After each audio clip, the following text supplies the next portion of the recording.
Hi, I'm Jacqueline Woodbury, and I will be doing my speech on the Riot Girl movement. What is it, and where did it go? So, feminism has always been a part of my life. I've always believed that women can do anything a man can do, and to think otherwise is pretty much uneducated.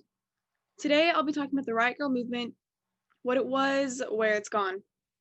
The Riot Girl movement was once this major thing that completely took over pop culture, but it's since faded to smaller groups around the world. Through my research of the movement and knowledge from my own involvement in it, I learned the history and the impact of the Riot Girl movement.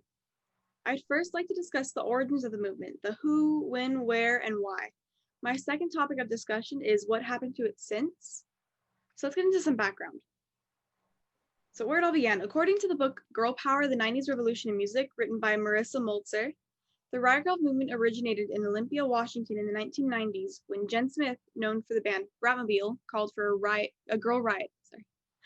The idea came to her during the riots that broke out after a Salvadoran man was shot by a black female officer. So this punk revolution has been in the back burners since the creation of punk. And punk was built by queer people, POC, and women. However, the punk movement was taken over by white men who wanted a new way to express themselves. This caused the punk movement to become extremely sexist. Many of the women who helped build the community now felt unsafe and unwanted there.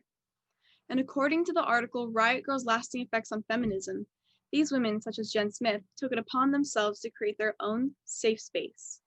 They wanted to take back punk. So to get the word out, they started to create music, they started making zines. So the girls created a legacy with these bands. An example of some major Riot Girl bands are Bikini Kill, L7, Bratmobile, La Tigre, and Babes in Toyland. These are some of the most famous, most popular bands. They're still popular even today. And there are still bands today that are also calling themselves Riot Girl. They're following in the footsteps of the previous bands. Zines were another way to spread the message. Zines are homemade magazines. They take clippings from other magazines, they put it together. It's a form of protest. It's a form of expression. An example of Riot Girl zines during the 90s were Girl Gem, Bikini Kill, same as the band, and Jigsaw. I've actually read Bikini Kill, a few of them. They have the Riot Girl Manifesto. It's really good. It's an interesting read. So if you get the chance, you should read it. These helped spread the movement so well that the Riot Girl movement became mainstream. Many of the slogans and mottos of the Riot Girls became overused. They lost their entire meaning. An example of these include Revolution Girl Style and Rebel Girl. A lot of times you'd see these slogans on shirts and plastered on the walls. Girls would have them on their diaries, and it became overused. It's as if saying that just meant nothing. Now the comeback, that's now. The excitement of the Riot Girl movement slowly died down over time. However, it's been 30 years since the movement began, and many young girls feel that it's time to bring it back. According to the article, Riot Girl's Lasting Effects on Feminism, many say the movement is coming back because of the nostalgia cycle, but I believe it never truly left. Many girls feel the drive for that I am who I am femaleness of the 90s, and we have felt that since the 90s. It's never gone away, it's just been pushed down. It's been suppressed because the way we were trying to express ourselves became an aesthetic. So I've seen a lot of Riot Girl bands popping up in the scene, and I've even seen a few live. These bands include Destroy Boys, Girlwood, Prior Panic, and Daisy and the Scouts. However, Destroy Boys and Girlwood are two bands I would not recommend listening to anymore. There's been a lot of controversy around them regarding sexual harassment. I also support many new Riot Girl zines. I love reading them. They're very creative. They're all pretty underground. Some of these zines are Guillotine, Baby Punk, and Riot Rage. They're all really small, so if you guys ever get the chance to look at those also, you really should. The comeback of this movement is an exciting thing to see and be a part of, especially since it's most likely going to mark a turning point in punk history. So today we've learned what the Riot Girl movement is and where it's been. This major movement in pop culture is just starting to make a comeback, and this comeback will definitely open doors for rebel girls. Thank you.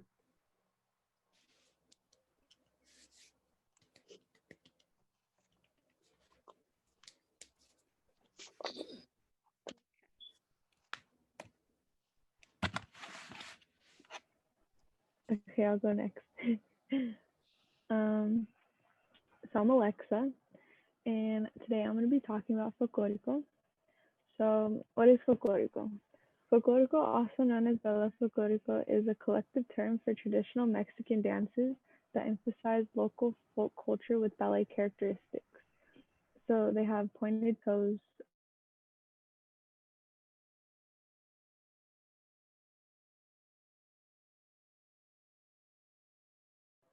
what's the word?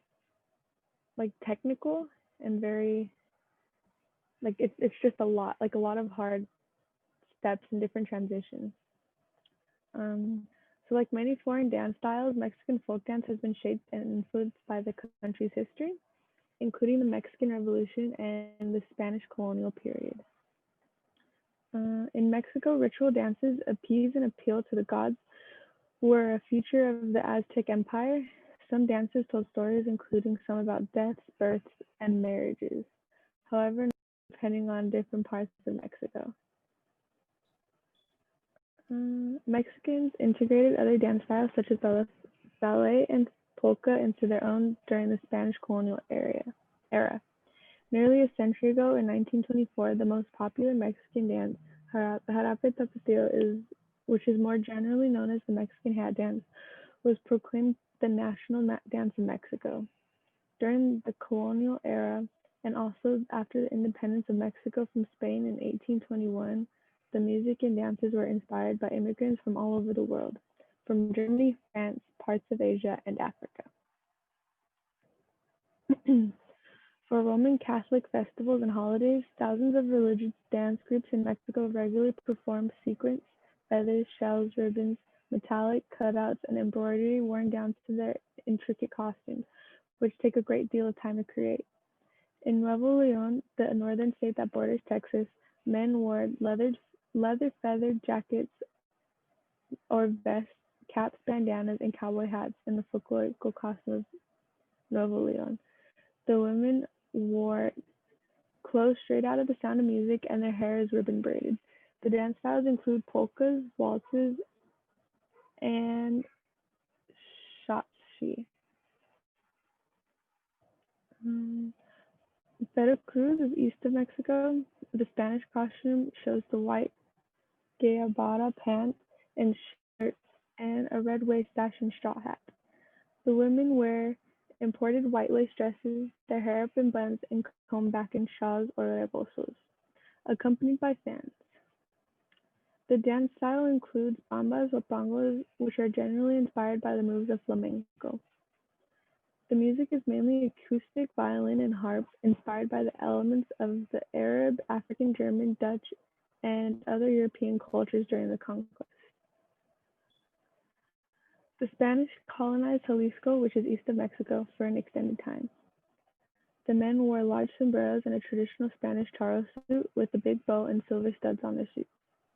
A rancho-style dress with unmistakable Indian-inspired bright-colored ribbons is in the women's folklorico wear. As many of the dances are those of courtship and very flirtatious, jarabes, meaning sweet syrup, are best known. It is also the birthplace of mariachis, trumpet orchestras, acoustics, and violins. Folklorico is a traditional Mexican dance that emphasizes local folk culture with ballet characteristics. There are many different types of dances depending on the different types or the different regions of Mexico, many of which you can see today at Hispanic festivals and celebrations.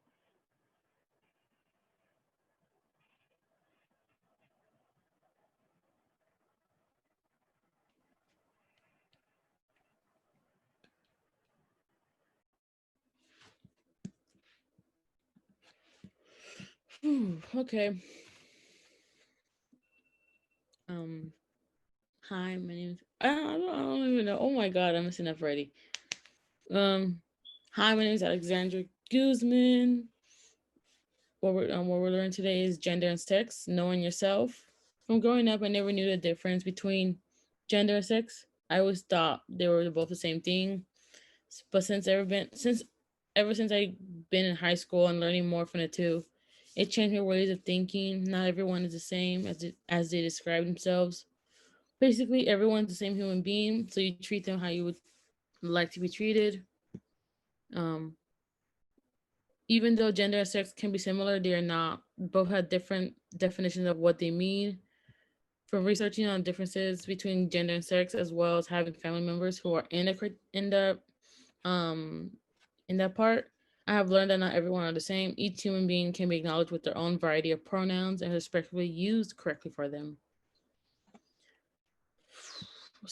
What is sex? Sex can refer to many things, but in this subject, it is the biological differences. Oh my god, differences between a man and a woman. It depends on what you decide to be, since sex discrimination factors into pain management.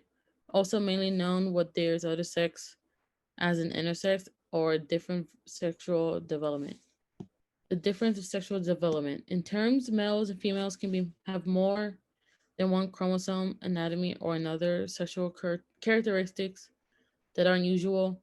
1 in 100 are born with X and Y chromosome. Others refer themselves as non-binary or binary. What is gender? The characteristics of both men, women, girls, boys that are constructed together. Gender and sex are related to two but different gender identity. Face some consequences that can cause death at risk if they aren't respected well. The pronouns are usually used. All pronouns can be used differently as in a gender or gender neutrally. There are about four sets of pronouns that can be used. The first set is she, her, herself, and hers. Second set, he, him, himself, and his. Third set, them, they, their, or themselves. Fourth set, z, her, hers, and herself. As I'm explaining this, it specifies the differences between sex and gender. As you can see, they're both very much alike, just different wording. Sex can also mean a lot of things, but just not for this main topic. And gender also uses a lot of formatted pronouns that they will respectfully use on each other.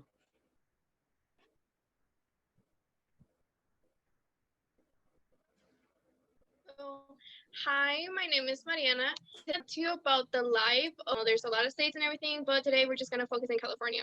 So I will inform you about the procedures of making the plastic bag, how it's made, and then after that I will show you, or when it gets home, or after the use, and then finally we will talk about the banning of the bag. So to make a bag, it might seem pretty difficult because there's a lot of blending, a lot of heating up, but with machines, it is pretty easy. So first, the bags is made from granules of polyethylene resin, which then they melt. They blend the granules into homogeneous. After that, they heat it up for about 180 to 240 degrees centigrade. As it comes out, it gets pretty long. It gets to a few hundred meters long, of a thickness of at least 37 micrometers and a circumference of 51 cent. As it comes out of the machine, it starts getting rolled into these big rollers, and that's where it starts getting accumulated. After the rollers have enough amount that they desire, they would cut the plastic and then they will put a new roller in. So they take that plastic to another machine where they do the rest of the procedures. In that machine, they paint the bag with alcohol-based paint, which that paint is not so dangerous, or not, it won't pollute that much. And then they stick them together to the side, so you can actually use the bag. And then they do the hold so you can put your hand inside the bag and hold it. So according to GreenTube, approximately 6% of oil based globally goes towards the plastic manufacturing industry, with plastic bags making up considerate 35 to 40% pollution of plastic production.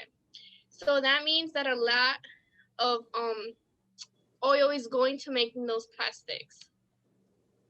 As it ends up with the design that some stores want, it would go to the store. When you go to the store, you find the bag, you use it to carry your stuff, and then you go home. If our life would be like a life of a plastic bag, we would probably be useless after 10 to 20 minutes, or as long as it takes to get home. After that, some people decide to reuse the bags. Some people like to dye their hair and just put the bag on their hair, or for different stuff. Other people just decide to put it under the sink, for trash or certain stuff. Other people decide to throw the bag away, but not all the people throw it away in the trash. There's a lot of bags in our streets, in the ocean. According to Global Citizen, plastic bags can't be recycled along with commonly recycled plastic goods like soda bottles, because they can jam up machinery, and remember, only 5% of the bags ever get recycled anyways. The plastic bags last at least 400 to 1,000 years. Not only do they pollute our streets, but they also have been seen choking our animals in the ocean and in the streets. For that reason, California decided to ban the use of plastic bags in our stores. In November of 2016, the bags were banned by the Proposition 67. So the government decided to let us vote, or whoever they could vote in that year, to see if we would like to ban the plastic bags or not. And they decided to ban them. Although this proposition was not intended to make a zero waste goal, it helped people use reusable bags, which means that you buy bags and you can use them for a couple times, and that way you won't be throwing away the bags right after you use them. According to Eric Anderson from KPBS, California was using 500 million bags a month before the state banned it. So that means that California was using 500 million bags every month. Now imagine how many bags would be in our streets. The use of bags have declined for about 85%, according to Touch from surfer.com. The study found that 6 months after the ban went into effect, 86% of transaction customers bought their own bags. The ban of plastic bags helped the animals. After 1 year of the ban, it showed that there was a decrease of 8.8% of plastic grocery bags in the oceans. Although they brought plastic back, as Gavin Newsom signed an executive ban to use plastic bags for 60 days because of everything that is going on right now with COVID. He thought that unbanning the plastic bags would actually stop the spread so much as, maybe reusing the bags and letting other people have the bags. The procedure of making to the ban is just one big chain. The life of a plastic bag is important to how we want our world to look. But does the plastic harm, or are we the ones harming the world? Thank you.